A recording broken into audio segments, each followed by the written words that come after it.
নমস্কাৰ, পুনৰ সকলোকে স্বাগতম জনাইছোঁ নতুন এটা ভিডিঅ'লৈ। আজি এসপ্তাহৰ আগলৈ যদি যাওঁ, আজি এসপ্তাহৰ আগত এই ঠাইতে আহি মই সৰু ভিডিঅ' এটা বনাই সমূহ যোৰহাটবাসী ৰাইজলৈ এটা প্ৰচাৰ চলাইছিলোঁ।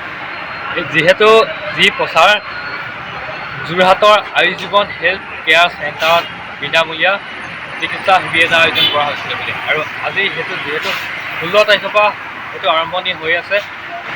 যোৱা 16 তাৰিখে এজন ডক্টৰ আহি গ'ল, আৰু আজি এজন আহিছে, বিশেষ ডক্টৰ নামটো হৈছে ডক্টৰ মুকুল, আৰু আজি আহিছে ডক্টৰ মুকুল শৰ্মা দেৱ, আৰু তেখেত হৈছে বিশেষ মানুহৰ ছালৰ স্পেচিয়েল এজন ডক্টৰ। তেখেত আহিছে যোৰহাট বঙাইগাঁৱৰ পৰা, আৰু তেখেতৰ লগত মই যোৰহাটৰ কথাও পাতিম। আমাৰ যোৰহাটত আহি তেখেতৰ কেনেকুৱা মানে ৰেচপঞ্চ পাইছে, মানে আমাৰ যোৰহাটলৈ আহি তেখেতে ৰোগীসকলৰ পৰা কেনেধৰণে তেখেতে ৰেচপঞ্চ পাইছে তাৰ বিষয়েও অকণমান জানিম, আৰু ছালৰ ৰোগৰ বিষয়েও দুটামান জানিবলৈ চাম। তেখেতে কি কয় এজন সাধাৰণ ব্যক্তিৰ ছালৰ সম্পৰ্কে, আৰু বহুতখিনি কথা জানিম, বহুতখিনি কথা পাতিম, আৰু তাৰ কাৰণে আমি ছাৰ ভিতৰতে আছে মুকুল ছাৰ, বৰ্তমান আজি আহিছে ডক্টৰ মুকুল শৰ্মা ছাৰ, আৰু ইয়াত ছাৰ আছে। ছাৰ নমস্কাৰ। নমস্কাৰ।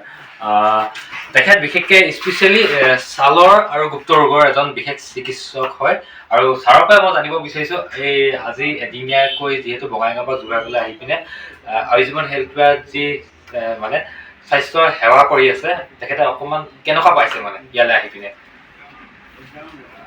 তুমি আগলৈ আয়ুষ্মান হেল্থ কেয়াৰত মই যোৱা ডেৰ বছৰৰ পৰা আহি আছোঁ। ইয়াত মেইনলি মই যিবিলাক আমাৰ চৰ্মৰ ৰোগ, ছালৰ ৰোগৰ ওপৰত মই বিশেষকৈ পেচেণ্টবিলাক চাওঁ। ছালৰ ৰোগৰ ভিতৰতো মই যিটো আমাৰ বৰ্তমান খুব মানে বাঢ়ি গৈছে, সেইটো হ'ল ভিটিলিগো। ভিটিলিগো মানে আপোনালোকে দেখিছে স্কিনত বগা বগা দাগ, হয়, আৰু লগতে চৰিয়াচিছ বুলি এটা বেমাৰ আছে। চৰিয়াচিছ বেমাৰটোত কি হয়, আপোনাৰ ছালবিলাক মাছৰ বাকলিৰ নিচিনা এৰি যায়, অকণমান ডাঠ হৈ যায় স্কিনটো, আৰু খুব খজুৱাই, আৰু মাছৰ বাকলিৰ নিচিনা বগা বগা উফিৰ নিচিনাকৈ ছালবিলাক এৰি যায়। এই যিটো মই কৈ আছোঁ ভিটিলিগো আৰু চৰিয়াচিছ, এই বেমাৰটো মই বিশেষকৈ চিকিৎসা কৰি আছোঁ। আৰু দুইটা বেমাৰক আমাৰ যিটো আধুনিক চিকিৎসা পদ্ধতিত এইটো অটো ইমিউন ডিজিজ বুলি কয়।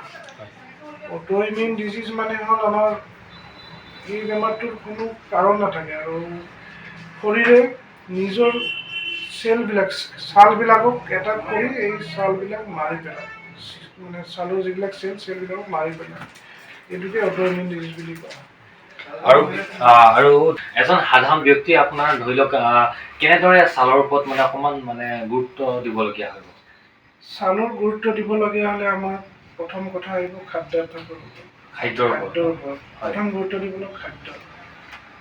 বহুতে আমি নাজানো, আমাৰ কিছুমান আমি ফুল খাদ্য মানে খাদ্যাভ্যাস আমি সৰুৰে পৰা খাই থাকোঁ। তেনেধৰণৰ মই আয়ুৰ্বেদত এটা বস্তু আছে বিৰুদ্ধ আহাৰ।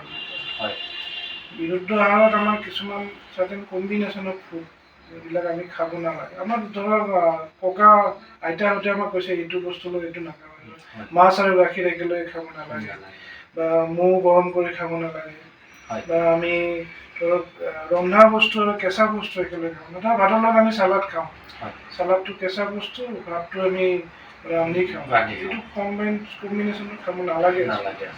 আমি আধা ঘণ্টা আগত চালাডটো খাই লওঁ, তাৰপিছত ভাতটো খাব লাগে। ধৰক আমি সৰিয়হ শাক, মূলা শাক, পালেং শাক একেলগে খাওঁ নাই, কম্বাইন কৰি খাওঁ নাই, বেলেগ বেলেগকৈ আমি খোৱাত বেয়া। আৰু কিছুমান আমাৰ আজিকালি দেখিছে চাওক, এই দৈ মাংসত দৈ দি এইটো ৰান্ধি পেলাই খায়। দৈ কেতিয়াও ৰান্ধি খাব নালাগে, গৰম কৰিব নালাগে। দৈটো যদি আপুনি গৰম কৰি খায় এইটো পয়জন হৈছে। এনে আজিকালি বহুতো এটা মানে ফেশ্বন এটা হৈছে মানুহৰ, ৰঙা চাউল মৌ দি খায় গৰম গৰম।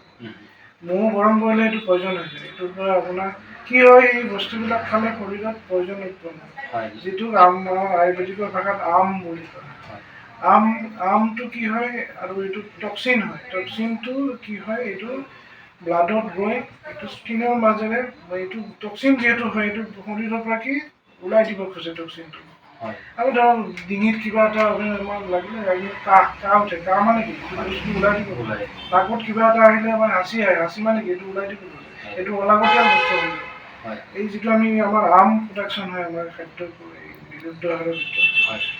তাৰ কাৰণে আমাৰ যিখিনি টক্সিন হয় টক্সিনখিনি শৰীৰৰ ব্লাডে শৰীৰৰ পৰা ওলাই দিব খোজে আৰু ওলাই দিয়া খুজিলে কি হয় কোনফালেদি ওলাব এটাই ৰাস্তা আছে হয় পেচাবত বা পায়খানাৰ ৰাস্তা ওলাব কিন্তু ব্লাডত যিহেতু যাই গৈছে সেইটো ওলাবৰ কাৰণে এটা অন্য এটা ৰাস্তা স্কিনৰ থ্ৰুদি সেই বেয়া বস্তুখিনি ওলাই দিব ওলাই দিয়াৰ ফলত আমাৰ এই অট'ইমিউন ডিজিজবিলাক যেনেকৈ আমাৰ ছালৰ বগা দাগ ভিটিলিগৰ যিটো কাৰণে বা লিপোডাৰ্মা বুলি কওঁ আৰু ছৰিয়াছিছ ইত্যাদি অট'ইমিউন ডিজিজবিলাক আমাৰ দেখা দিয়ে লগতে আমাৰ যদি কোনোবা মানুহে ধৰক খুব পেট ভৰাই খানা খালে খোৱাৰ পিছত ভোক লগা নাই সেই মানুহজনে যদি আকৌ সেই ভোক নলগা অৱস্থাতে আকৌ খানা খায় তাৰ পৰা মানুহজনৰ উপকাৰ হয় তাৰ পৰা আম বা টক্সিন সৃষ্টি হ'ব পাৰে তেনেদৰে আমাৰ যদি কোনোবা মানুহে মানে এদিন বা দুদিন নহয় যদি সদায় বা ৰেগুলাৰলি এই খুব ৰ'দত প্ৰচণ্ড ৰ'দত কাম কৰি তেনেকুৱা মানুহৰ স্কিন ডিজিজ বা এনেকুৱা অট'ইমিউন ডিজিজৰ সম্ভাৱনা থাকে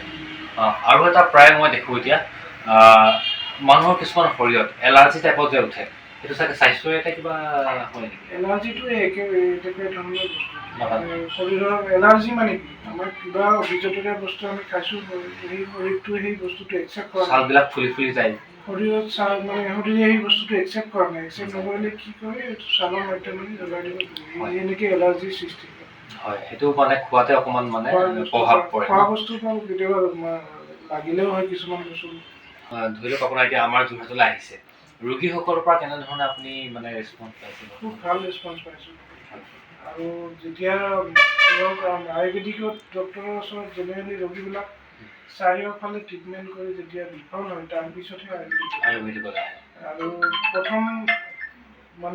প্ৰথম চিকিৎসা হিচাপে আয়ুৰ্বেদিকত হোৱা ৰোগী খুবেই কম যেতিয়া চাৰিওফালে আমাৰ মোৰ ওচৰতে আহে এপ'ল' বা বিভিন্ন আপোনাৰ আধুনিক চিকিৎসা বিভিন্ন চিকিৎসক নামী দামী চিকিৎসকৰ ওচৰত ট্ৰিটমেণ্ট কৰি বিফল হোৱাৰ পিছত এতিয়া এই ৰোগীবিলাক যেতিয়া আমি ঠিক কৰিব পাৰোঁ আমাৰ আয়ুৰ্বেদিক চিকিৎসা পদ্ধতি আমাৰ খুব আমি ছেটিছফেকশ্যন ফিল কৰোঁ আৰু কোৱা শুনো ঠিক হৈ যায় কিন্তু অকণমান সময় লাগে তাৰ ওপৰত কি কয় মানে সময় নালাগে একচুৱেলি আয়ুৰ্বেদিকত এলোপেথিক চিষ্টেমত আমাৰ কৈছোঁ যিটো আমাৰ এলোপেথিক চিষ্টেমত কি হয় মেডিচিনবিলাক খাই থাকিলে এইটো ঠিক হৈ থাকে খোৱা পাতিলে আকৌ হয় আয়ুৰ্বেদিকত হ'ল এইটো লাহে লাহে অকণমান শ্ল'লি কাম কৰে হয় কিন্তু পাৰ্মানেণ্ট হয় একেবাৰে মানে একদম তাৰ পৰা জনিটো মৰি যায় ন হয় আৰু এতিয়া ধৰি লওক যে আপোনাৰ ওচৰত যেতিয়া ৰোগী এজন আহিব তেতিয়া কিমান দিনৰ ভিতৰত সেই বেমাৰটো মানে ধৰি লওক ছালৰ ৰোগী এজন আহিছে কোৱা টান কিন্তু মানুহৰ শৰীৰৰ ৰোগ প্ৰতিৰোধ ক্ষমতা হয় ৰোগ প্ৰতিৰোধ ক্ষমতা মানুহৰ চব মানুহৰ একে নহয়